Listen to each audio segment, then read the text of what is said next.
Our first conversation this morning on Sports Check, and it is about the 2025 Safari Sevens tournament. 10th to the 12th of October, and this is going to be taking place at the Nyayo National Stadium. It's been back there. We know that it was there, 2010, 2011, moving away from the traditional home, which had been the RFU grounds, before moving to Kasarani and back to the RFU grounds. And to get into that conversation, we're joined by the Chief Executive Officer of the Kenya Rugby Union, Thomas Odundo. CEO, a very good morning to you. Yes, hi. Good morning to you as well. All right. First of all, for this is a tournament that when it started way back 1996 or so, there are people who have, seen it grow from the invitational sides. There are Kenya Sevens, and when we take a look at this tournament, 29 going 30 years, what's the story that you can tell about it? For you having been part and parcel of it in different capacities over that time. Yes, thanks. It has been a journey since 1996. As you say, we've seen the event change in different ways. When it started off first, the idea, of course, has always been, let's see our Kenyan Sevens players playing at home, because we don't have the Kenyan national team playing as a national team at home. So that was one of the ideas. The second idea was, let's give them opposition just to prepare them for international assignments. So it did start out with European club sides, invitational sides. It moved on to national teams. We've had teams from as far as Argentina and Fiji playing here, and it keeps on changing in different forms. The competitiveness has remained, because it remains a very competitive event. So it does provide a good preparation platform for our national sides. The other added thing it does is it gives us a chance to expose more players. So typically we don't normally have, for instance, on the men's teams, we don't only have Shuja, but we also have the Moran side. The big addition to the event has been the women's event, which is now growing in leaps and bounds as well. So for the women as well, we've got the Lionesses and Cubs participating, and that gives us an opportunity to expose between 25 and 30 players to a high-level competition and prepare them for the international competition that they're going to face during the season.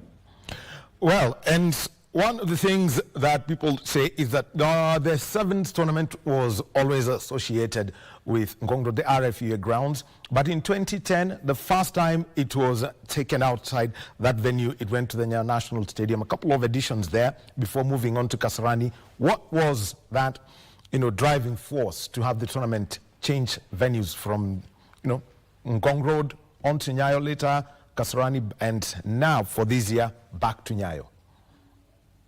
So the Sevens has always been a crowd puller. You've mentioned that I've done the various roles. One of my roles as the tournament was expanding was, like, for instance, on Sunday, everybody had to roll up their sleeves and try and help manage crowds and all that. So we basically overgrew the RFUA ground. In terms of capacity, by 2010, I think maybe by 1 p.m. we stopped ticket sales because the ground was completely full, and that's what informed the decision to move it onto Nyayo Stadium. Nyayo Stadium, it stayed there for 2 years. Even then, by 2012, we had almost outgrown that capacity, and that's what informed the decision then to move it to Kasarani. Kasarani in 2013, the Sevens was held over the Westgate weekend when there was the terrorist attack, but it still drew over 42,000 people into that stadium, and I think that is the biggest attendance we've had to date. After that, the attendance is reduced. We can't really give the reason, but it's like interest in the Sevens game had peaked, and that's what now we're trying to rebuild, to try to pick it up again, build it some more, and get crowds coming towards Sevens rugby. So you've got Safari Sevens always, now it's at the Nyayo National Stadium. We know after Chan, there was a revised capacity for that stadium. Right now it can be max 22,000. What are the numbers that you would be looking out for this event of the 10th, 11th and the 12th of October per day to ensure that, one, there is the real experience, but also there is safety for those attending? We're trying to push for as big a crowd as possible. In terms of numbers, our target is between 10 to 15,000, which would be slightly over 50% the capacity of the stadium. So that's our target, and we're just trying to get the fans and rally them. Let's come and have an experience. As you mentioned, the stadium was refurbished. It's an all-seater now, so everybody gets a seat. And then we're trying to enhance the fan experience as well in terms of not only on-field entertainment, but off-field entertainment as well. So you can come, spend the day there, watch the games, get alternative entertainment. And we're also encouraging people to bring their children along. So there's going to be a kiddie area where kids can play around, and they can actually be taken care of for 1 or 2 hours while the parents are busy elsewhere. Well, actually, you talk about that, Shere. How are you trying to zone out the Nya National Stadium so that you have one side could be the competition side, the other one is the village? Yes. So what we shall do is that the games and competition will be inside the stadium, inside the arena, inside the oval as we know it, and then we'll set aside a part for those who've been at Nyayo Stadium, just close to the post office, which is just outside the playing area, and that will be the fun experience zone. So let's also now talk about the process of inviting sides, and let's start with the women's competition. We know Kenya will be fielding 2 sides, Lioness, Cubs, yes. Other sides that will be coming in, and how that one is going to be set up of that weekend. Okay, so we're very happy with the response for the women's teams. We usually send out invitations. We start first with the regional teams, so we try to get African sides represented as well before we move a bit wider. So this year we've got Kenya Lionesses and Cubs. Those are the 2 local sides. We've got Uganda, Zimbabwe, and Tunisia from Africa, and then we've got 3 European sides as well. We've got Belgium. The national team is coming. There's an invitational side called Shogun, and the Costa Blanca Barbarians are coming back. The Costa Blanca Barbarians are the defending champions from last year's Safari Sevens. Well, always a big experience. Format for the women's competition, because we've seen, I think, a couple of editions ago, about 4 or 5 teams. It was round robin eventually, and you could have a playoff. How are you going to have this? We plan to have 8 teams split into 2 pools. So you'll have round robin within your pool of 4. And then we'll go into quarterfinals, which will be a crossover. So like 1 versus 4 in the other group, 2 versus 3, and the reverse of that for the quarterfinals. So each team will get between 5 and 6 games over the weekends, and we plan to start the games on Friday. Oh, very interesting. And also Friday nights with something we've seen, and this is for what is known as the Vets tournament. How do you want to engage former players, those who may have opted out of the game for various reasons, work, age, or such that they also feel like they're a part of it? So there's been a very big interest in the veterans game, and we are getting requests to have a category for that. It will not be international, it will just be local vet sites. But there is interest in that. We're trying to work out some technical aspects on the ground in terms of whether we can play games late into the evening. And once we sort that out, then we'll confirm whether we'll have the vets category or not. But that is not confirmed yet. So let's talk about the men's competition, because as post-COVID, this tournament, at one point, you would have 12 teams, but growing it, What's the number that you are looking at for 2025? For 2025, we will still look at 12. We did have 10 teams last year, so having 12 this year is a slight growth. Part of why also we can't really expand too much is because the women's games are being played alongside the men's, and it would take a larger number of days to accommodate more teams playing.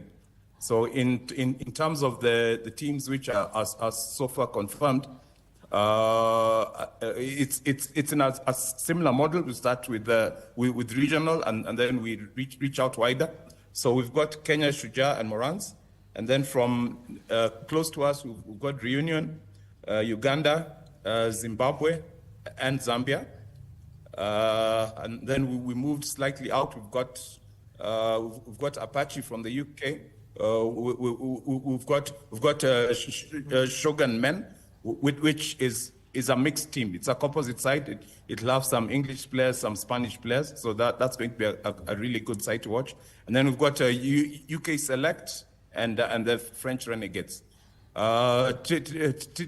Typically, the winner of the local 7th circuit is also invited into the Safari 7th. So we will have KCB Rugby playing in the Safari 7th as well. Well, always great to see these club sides coming through. And also, we know that your technical bench, has been doing a lot in the build-up to this to ensure that, the sides are selected not just for this tournament, but going into the next season. First, the local 7th circuit is what has largely determined the selection of Shujaa and Morans. A whole look back at this year's circuit and also the how it's changing the face of 7s as we head to this Safari 7s. The local 7th circuit was extremely competitive this year. As much as KCB ran away as the winners, winning 4 out of 6 of the legs, they did face very good competition in all the games they played, and very many players put up their hands to say that they feel they're ready for selection into the national team. So from the 7th circuit, a total of 48 players was actually selected, and the coaches have been looking at them for the last 2 weeks, and they've more or less made a decision on who's going to form the Shujaa and the Moran side. So it is not easy. I don't envy their jobs, but it has been very competitive, and we feel very confident that that we've got basically the best players who played in the circuit. And let's take a consideration into this. The demand, for a high-level performance, and because I think, when the tournament first went to, I think 2010, Kenya, I think were eliminated at the quarterfinals by Samurai, and you could tell this stadium go silent. The expectations that come with donning that Kenya jersey to the people who are in the stands. Yeah, that expectation is everywhere, I believe. If you're the host team, and like for us, we do play in the World Series, even though we've been moved to the second tier, then the expectation is that if people come out in numbers to support you, it ought to push you onto winning the event. So the players feel the pressure, the coaches feel that pressure, but ultimately it is sports, and the result of games can go either way. Well, and also this tournament is also a build-up for the women. November, they're getting into a competition. What's the way forward? Because we know we're going to have the Lionesses, we're also going to have the Cubs, but what's the plan for the next 1 month or so, especially when it comes to the women's game? So for the women, this tournament comes at an ideal time, because they also went through the same process in the 7th circuit. 4 out of 6 legs had a women's division, and they actually went around and picked players and selected players. The Safari Sevens again is an opportunity for them to try out those players, and it is basically exactly 3 or 4 weeks to the next event. So the idea for them would be, once the Safari Sevens is done, that they need to settle down on who is going to play in that Africa Sevens, and they just put in intense training for the next 3 weeks and prepare for the Africa Sevens. And this is, and looking at the Kenya Lionesses and also Shujaa, towards the end of the previous season, it was a heartbreak moment.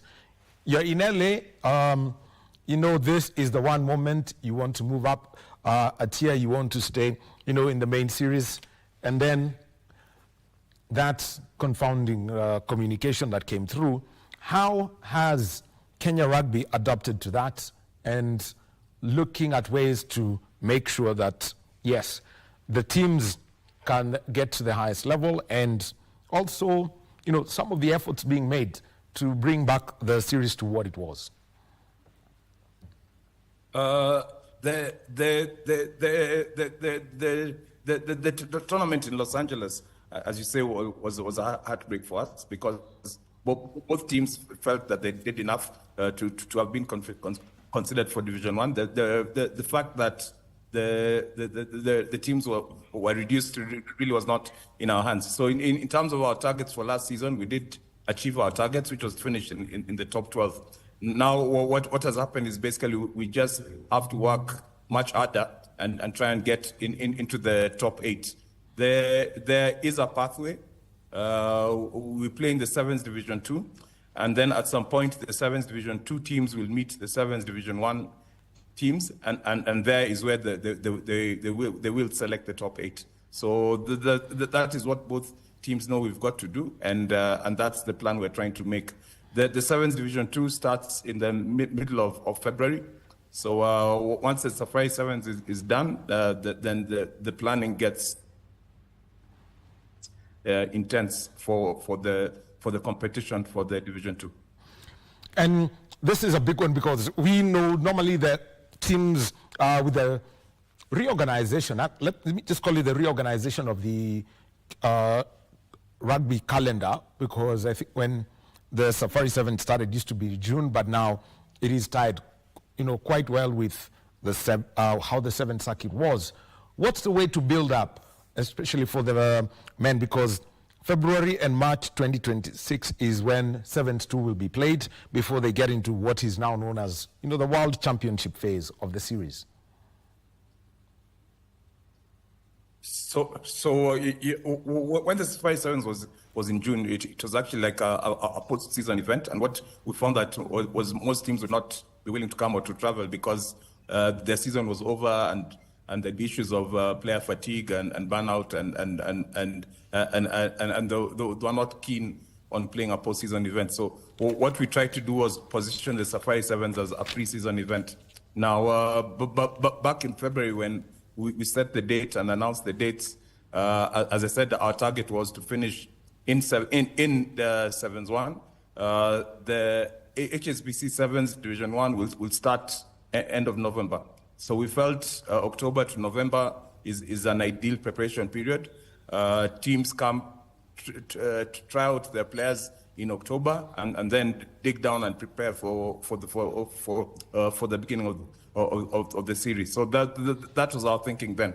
And now, since we're not in Sevens 1 and in Sevens 2, then that's the plan we've got to do. We've got to get opportunities just to prepare the team in advance of that February date. Well, so there we have it overall. That is Sevens, and we know that the Kenya Lionesses playing in November, good build-up for them, another 3 weeks after the Safari Sevens. Key things about the Safari Sevens that you would like the public to know, general housekeeping and, and things that may apply at the Nyayo National Stadium. For example, during CHAN, we found out that there were some road closures to allow for the tournament to run effectively. When there's an international match there, the same may apply. Key matters that you're putting into place. So we're still in conversations with the security agencies on the best way to manage the flow of people and traffic around the area. October 10th is a public holiday, so maybe it may assist with the flow of traffic. And then moving into the weekend is a Saturday and Sunday. We would like as many people to come to the stadium as possible. We are working with some transportation companies and so on, just to try and get to move people to the ground, and if they can avoid using their vehicles, which is always a challenge, that definitely is something we'd encourage. But we do want as many people to come to the ground. We've made sure that there's that fun experience village is well stocked with vendors for food and drink. I've mentioned that there's a kids area, so you can come with your kids for a couple of hours, let them also enjoy the games and the atmosphere. And what we also urge them is, I mean, when Kenyan fans go to the stadium in any country, they are the life of the stadium. So let's try and make the whole of Nyayo Stadium just come alive with people cheering and enjoying rugby.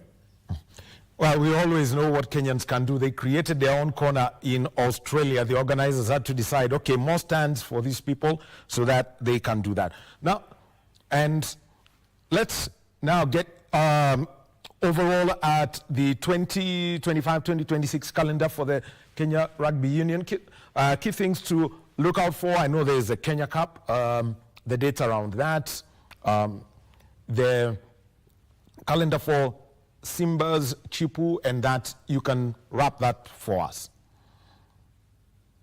So most events are yet to be confirmed, but yes, we can look forward to the Kenya Cup beginning in November this year. Just after the Safari Sevens, there's the Impala Floodlight before the Kenya Cup begins. The Africa Women's Sevens in November is another opportunity for rugby.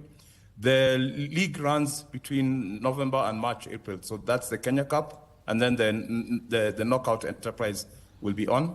We will have the Rugby Super Series next year. That is an event which we have on and off, but next year it will definitely be on. And then it will be followed by the international season. So the international season will mainly be the Simba's playing. And the Lionesses 15s. Chipu, the event is typically in April, so that is also going to happen at a location to be confirmed. All right, thank you.